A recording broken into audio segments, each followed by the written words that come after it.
Hello everyone, ICT virtual classes में मैं योगेश केमी आपका स्वागत करता हूं। तो जैसा कि आप जानते हैं, हम लोग यहां पर क्वेश्चंस कर रहे थे करंट इलेक्ट्रिसिटी पर, और एक बहुत ही बेहतरीन क्वेश्चन आपके आगे है। A wire is increased by 10% of 10% of its length. 10% of its length. Find the wire is increased by 10% of its length. Find the percentage increase in its resistance.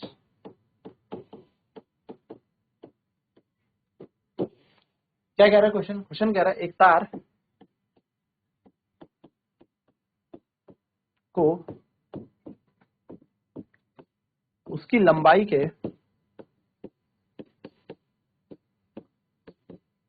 10%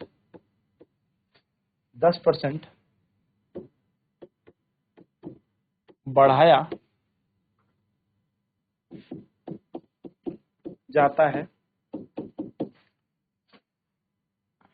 इसकी या इसके प्रतिरोध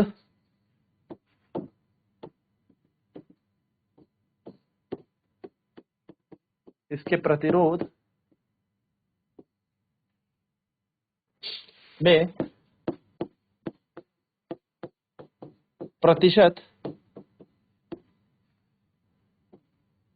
बढ़ोतरी ज्ञात करें।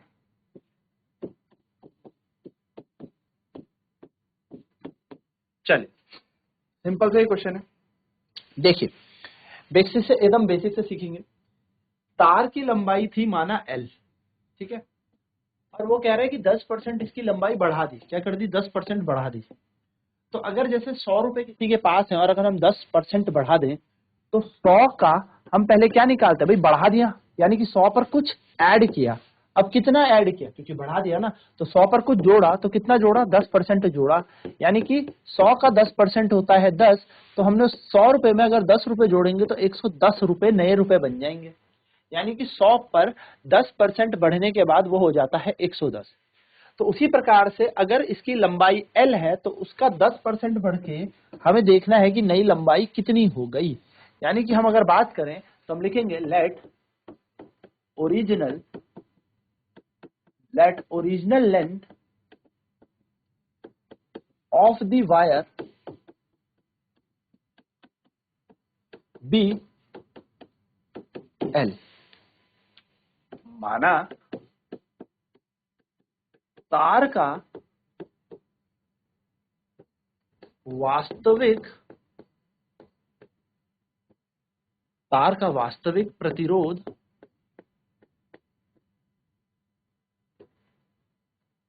वास्तविक लंबाई, तार की वास्तविक लंबाई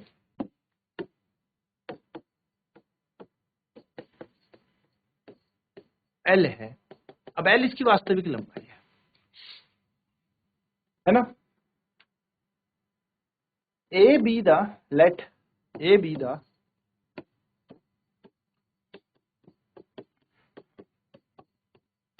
be the original area of cross section of the wire। माना A तार का वास्तविक काट क्षेत्रफल है।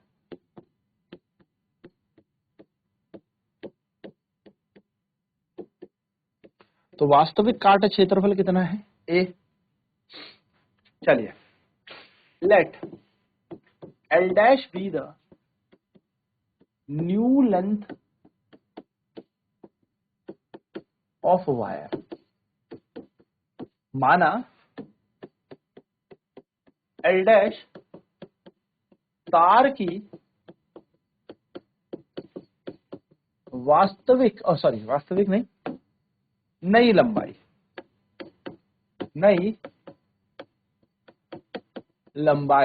है। तो एल डैश कितनी है? तार की नई लंबाई है। तो अकॉर्डिंग टू क्वेश्चन क्या कह रहा है, देखो ध्यान से सुनना, फिर हम आगे बात करेंगे। अकॉर्डिंग टू क्वेश्चन, क्योंकि हमें यहां पर बात समझनी जरूरी है। प्रश्न के अनुसार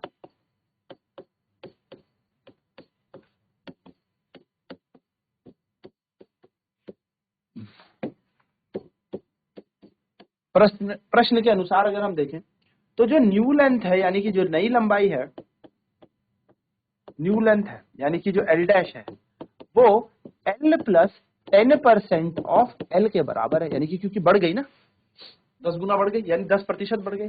यानी कि जो नई लंबाई है, नई लंबाई जिसका नाम क्या रखा हमने, एल डैश, वो क्या है? पुरानी लंबाई का लंबाई मर हमें 10% जोड़ना पड़ेगा। किसका? वास्तविक लंबाई का। यानी कि अगर आप ध्यान से देखेंगे तो एल डैश आपके पास आएगा एल प्लस 10/100 इंटू एल, यानी कि नई लंबाई आपकी आएगी एल प्लस 10/100। आप चाहे तो इसको ऐसे भी सॉल्व कर सकते हैं, 0 से 0 0.1 एल, तो एल डैश का मान आ जाएगा एल प्लस 0.1 एल, हमारा होता है 1.1 एल। ये हमारी नई लंबाई आ गई। अब यानी कि नई लंबाई हमारी कितनी आ गई? 1.1। अब आप ध्यान से देखें कि अगर हमारा एरिया ए डैश हमारा क्या है? New area of cross section, क्योंकि अगर लंबाई में चेंज हुआ है तो एरिया ऑफ क्रॉस सेक्शन भी चेंज होगा। एरिया ऑफ क्रॉस सेक्शन यानी कि ए डैश क्या है? हमारा नया काट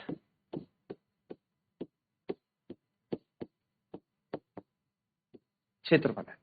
ए डैश हमारा नया काट क्षेत्रफल है, ठीक है ना? ए डैश क्या हमारा नया काट क्षेत्रफल है। तो ए डैश कैसे निकाला जाएगा? तो हमें पता है, देखो ध्यान से देखना, हमने कहा था कि वॉल्यूम हमेशा सेम रहता है। तो volume initial is equals to volume final. आयतन में कभी परिवर्तन नहीं आता, यानी कि प्रारंभिक आयतन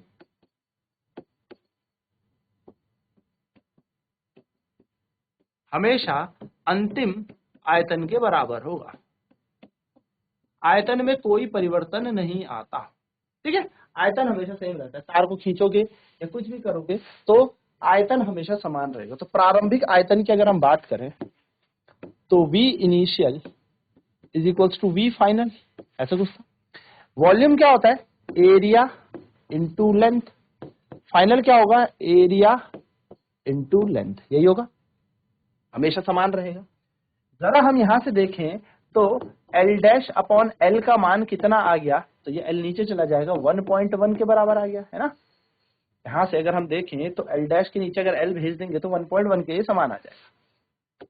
तो हम यहाँ पे देखेंगे कि एल डैश तो यहाँ है, नीचे एल भेज देंगे तो A upon A dash is equals to L dash upon L, और एल डैश अपॉन एल का मान जब 1.1 है तो ए अपॉन ए डैश का मान भी 1.1 ही होगा। सीधी सी बात है, जब इन दोनों का अनुपात 1.1 है तो इन दोनों का अनुपात भी 1.1। ये हमारा बन गया A upon A dash L upon L dash, A upon A dash is equal to L dash upon L की वैल्यू। अब हम कहेंगे न्यू रजिस्टेंस। अब बात करते हैं रजिस्टेंस की, क्योंकि अभी तक तो हम बात कर रहे थे किसकी? लंबाई पर हमने बात की। अब हम आते हैं, आर माना हमने original resistance, let original resistance, यानी कि आर माना हमने वास्तविक प्रतिरोध।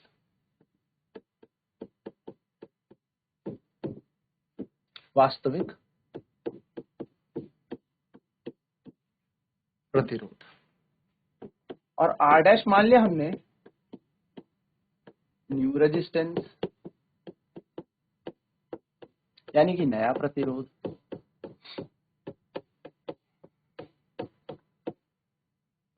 अगर हम बात करें ओरिजिनली,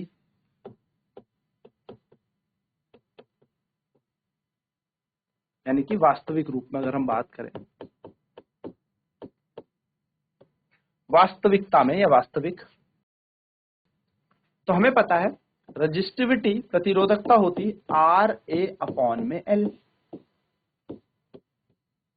अच्छा एक काम करो, इक्वेशन नंबर 1 इसको मानो, ठीक है, इसको 2 मानता है। तो ओरिजिनली रजिस्टिविटी होती है एंड इसी के साइमल्टेनियसली हमें फाइनली यानी कि अंतिम रूप में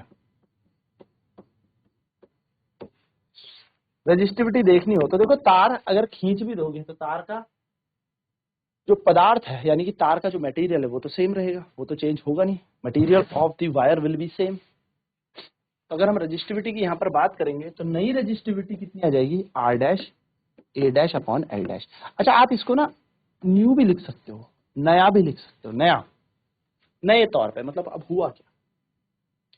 अब आप इन दोनों में देखेंगे तो भाई तार तो एक ही थी, तार तो एक ही थी, ऐसा तो हुआ नहीं होगा कि तार को अगर खींच दिया 10% 20% तो तार का मटेरियल चेंज हो जाएगा, पदार्थ बदल जाएगा, पदार्थ तो समान ही रहेगा। यानी कि जिस पदार्थ की तार थी वही पदार्थ की तार अभी भी रहेगी, बस फर्क ये हो गया कि यहाँ पर rho is equal to R dash A dash upon L dash आ गया, रजिस्टिविटी सेम रहेगी, रजिस्टेंस बदल जाएगा, बिल्कुल प्रतिरोध बदल जाएगा, लेकिन प्रतिरोधकता तो समान ही रहेगी, क्षेत्रफल बढ़ गया, बदल गया, लंबाई बदल गई, तो हमारी रजिस्टिविटी जो है वो सेम है, हमारी प्रतिरोधकता समान है। तो आओ बात करें, तो यहाँ पर लगाएंगे आर ए अपॉन में एल, यानी कि equation 1 is equal to equation 2, पहला समीकरण और दूसरा समीकरण बराबर है, और यहाँ पर आ जाएगा R dash A dash upon L dash, कोई नई चीज नहीं की, इस पूरे टर्म को उठा के यहाँ लगा दिया, यानी कि इसको हमने कहाँ रख दिया, यहाँ थर्ड है ना, ये थर्ड पे, इक्वेशन 2 इक्वल टू थर्ड कर लेते हैं, ठीक है।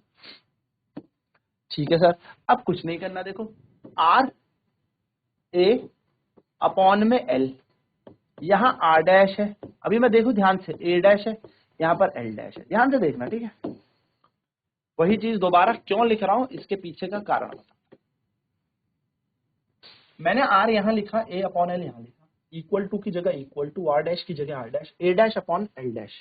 अब जरा सोचो, अगर ये इसके नीचे आ गया, आर इसके नीचे आ गया और ये यहां चला गया, तो ये इक्वेशन बन जाएगी आर डैश इसके नीचे आर, तो आर डैश के नीचे आर, और यहां बच गया ए अपॉन में एल गुणा एल डैश चला गया ऊपर अपॉन ए डैश, बोलो हाँ या ना, यही समीकरण बच गया,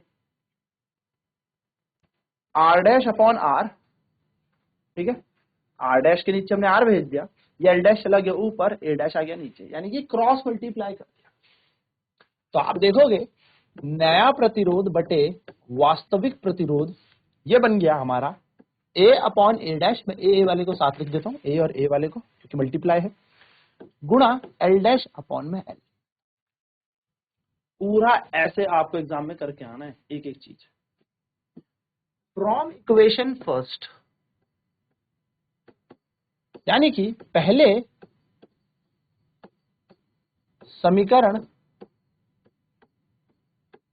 से, क्या है पहला समीकरण जरा देखें, तो पहला समीकरण कह रहा है ए अपॉन ए डैश, अगर आपको दिखा तो उसकी जगह आप क्या लिख सकते हो, इस पूरे की जगह आप 1.1 लिख सकते हो। तो क्या यहाँ पर ए अपॉन ए डैश दिख रहा है, हाँ sir A upon A dash है, तो देखो आर डैश ऐसी, आर ऐसे ही, कोई दिक्कत नहीं, इस ए डैश अपॉन ए की जगह मैंने लिख दिया 1.1, कारण क्या है, समीकरण पहले में भैया आपने बताया सर कि ए अपॉन ए डैश जो है 1.1 के बराबर, इसको छुपा दो तो ये इक्वली तो हुआ। अच्छा इसको एक बात करो, ऐसे अगर मैं मिटा दूं तो क्या ये दोनों बराबर नहीं है, ये देखो ये भी हटा दो, ठीक है, और एल डैश अपॉन एल की वैल्यू भी 1.1 है, यानी कि सर यहाँ पर एल डैश अपॉन एल भी दे रखा है, इस पूरे का मान भी 1.1 है, यानी कि सर नया प्रतिरोध बटे वास्तविक प्रतिरोध, यानी कि original new resistance upon original resistance बन जाएगा, पॉइंट हटाएंगे 11/10, इधर से पॉइंट हटाएंगे तो 11/10, यानी कि ये बन जाएगा हमारा 11 11 जा 121, 10 10 जा 100, 11 गुणा 11 121, 10 गुणा 10 100, यानी कि अगर आप ध्यान से देखेंगे तो हमारा यहाँ पर जो मान बन गया आर डैश बटा आर वो आ गया 121/100। हो सकता है आपसे क्वेश्चन में अनुपात पूछ ले दोनों प्रतिरोधकों को कि बढ़ाने के बाद 10, या फिर अगर क्वेश्चन में आपसे जैसे कि पूछा ही है परसेंटेज इंक्रीज तो कैसे निकाले। तो ध्यान से सुने, R इक्वल टू 100x हम मानेंगे, जो भी चीज सामने दी है ना, और R डैश इक्वल टू मानेंगे हम 121x, यानी कि रेजिस्टेंस कितना है 100x और 121x। सर कारण क्या है x मानने का? देखो जब भी अनुपात आता है जैसे 100/20 कर लो, तो 1 0 से 0 कटा यानी कि 10 से काटा आपने, फिर 2 ही कम 2 2 पंजे 10 यानी कि आपने 2 से काटा, तो आपने टोटल 20 से काटा। तो 20 एक ऐसी टर्म है जो दोनों में कॉमन है। रेशो हमेशा कब आता है? जब ऊपर और नीचे दोनों को एक ही टेबल से, एक ही पहाड़े से हम काट देते हैं। तो यानी कि एक कॉमन टर्म कट जाती है दोनों से। तो हमें क्या पता वो कॉमन टर्म कितनी है, तो हमने एक्स मान ली कि अगर इन दोनों का रेशो निकालोगे, अनुपात निकालोगे आर डैश अपॉन आर का, तो भैया आ जाएगा 121/एक्स, एक्स कट जाएंगे। ये है हमारा न्यू रेजिस्टेंस,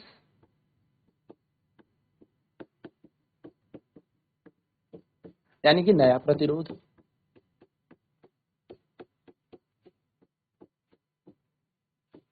और ये है हमारा ओरिजिनल रेजिस्टेंस।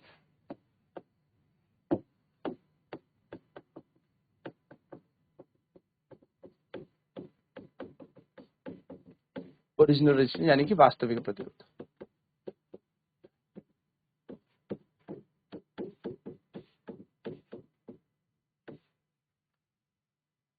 हमें निकालना है percentage increase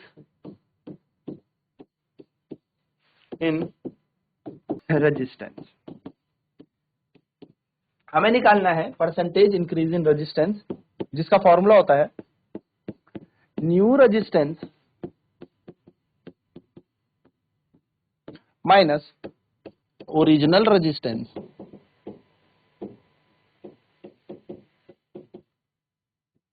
upon original resistance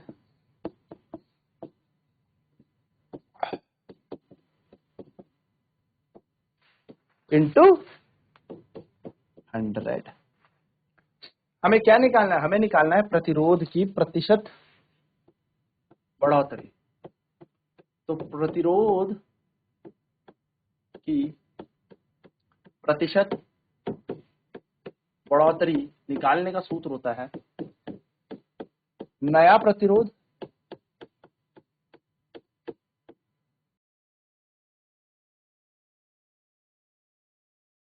minus वास्तविक प्रतिरोध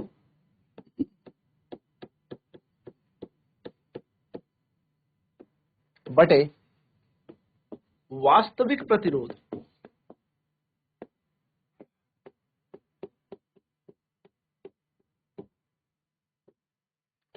गुणा 100। 100 क्यों? परसेंट निकाल। तो परसेंटेज कैसे देखी जाती है?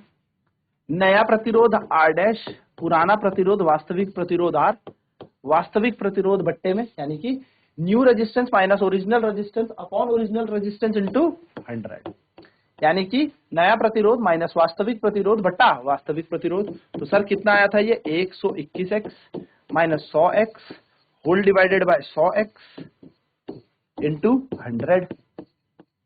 आप देखेंगे तो आपको यहाँ पर वैल्यू दिखेगी परसेंटेज चेंज का या इंक्रीज का। परसेंटेज इंक्रीज है, ऊपर की तरफ एरो लगा रहा हूं। 121 में से 100 गया तो 100x 100x इंटू 100।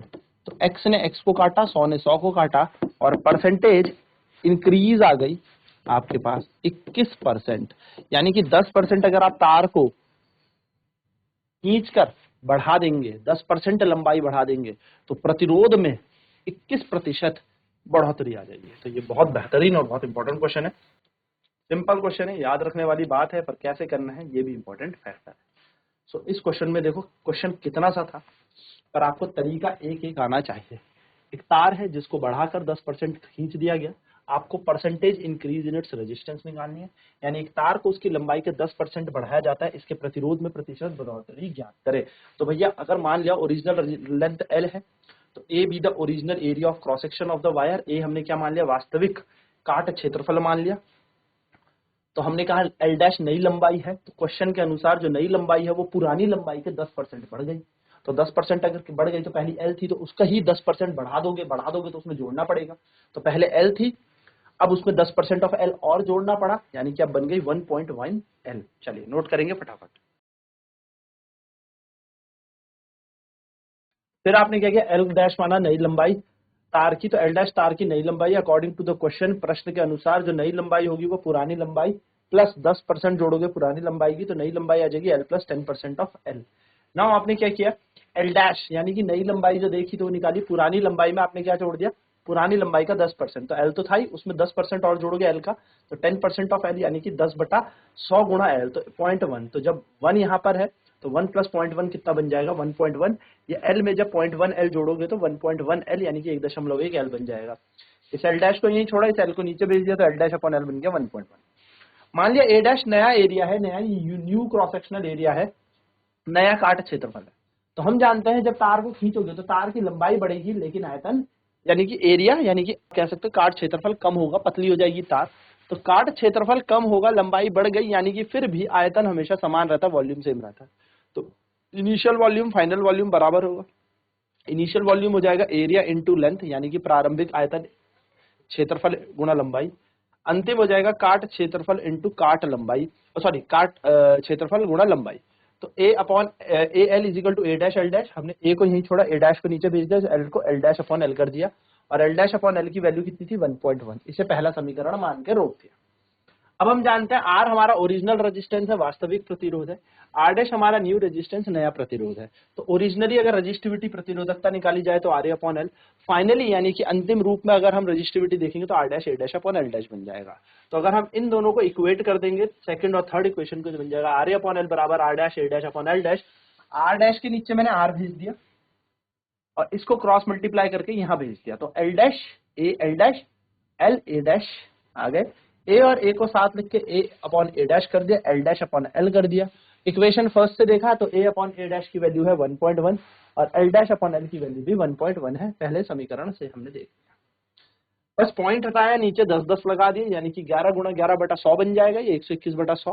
तो आर डैश अपॉन आर का मान आ गया 121/100। आर डैश जो कि नया प्रतिरोध है हमने एक्स में मान लिया, क्योंकि रेशियो में हमेशा क्या कुछ कॉमन टर्म कटती है एक दूसरे से, और आर का मान है 100। परसेंटेज इंक्रीज इन रेजिस्टेंस निकालना है, यानी कि प्रतिशत बढ़ोतरी निकालनी है प्रतिरोध में। तो निकालने का तरीका है नया रेजिस्टेंस माइनस ओरिजिनल बटा ओरिजिनल इंटू 100, फॉर्मूला यही है, ठीक है। बढ़ोतरी निकालनी है तो नया प्रतिरोध माइनस वास्तविक प्रतिरोध बटा वास्तविक प्रतिरोध गुणा 100। तो हम क्या करेंगे, R dash minus R upon R, percentage increase निकाल रहे 121 माइनस 100 अपॉन 100 इंटू 100, इन दोनों का गैप देखोगे तो 21 आएगा, 21x upon 100x, x cut गया, 100 से 100 और 21% आपका आंसर। यानी कि तार को खींचने के बाद 10% बढ़ाने के बाद इसकी जो प्रतिशत इंक्रीज इन रेजिस्टेंस हुई है वो भी 10% हुई। तो आई होप ये आपको क्वेश्चन क्लियर होगा। अब नेक्स्ट क्लास में आपको मैं ऐसे ही और क्वेश्चंस कराऊं। तो आज की क्लास में इतना ही। आईसीटी वर्चुअल क्लासेस में जुड़ने के लिए धन्यवाद। आपका दिन शुभ।